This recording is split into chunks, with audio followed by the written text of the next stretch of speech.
संधीचे प्रकार आहेत 3। तर पहिला प्रकार आहे स्वर संधी, दुसरा व्यंजन संधी आणि तिसरा विसर्ग संधी।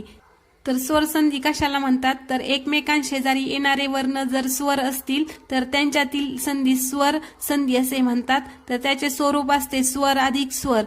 नंतर व्यंजन संधी, तर व्यंजन संधी कशाला म्हणतात, तर संधी होताना जवळजवळ येणाऱ्या 2 वर्णांपैकी दोन्ही वर्ण व्यंजने असतील किंवा पहिला वर्ण व्यंजन आणि दुसरा वर्ण हा स्वर असेल तर त्याला व्यंजन संधी असे म्हणतात। तर व्यंजन संधीचं स्वरूप असतं व्यंजन आणि व्यंजन किंवा व्यंजन अधिक स्वर।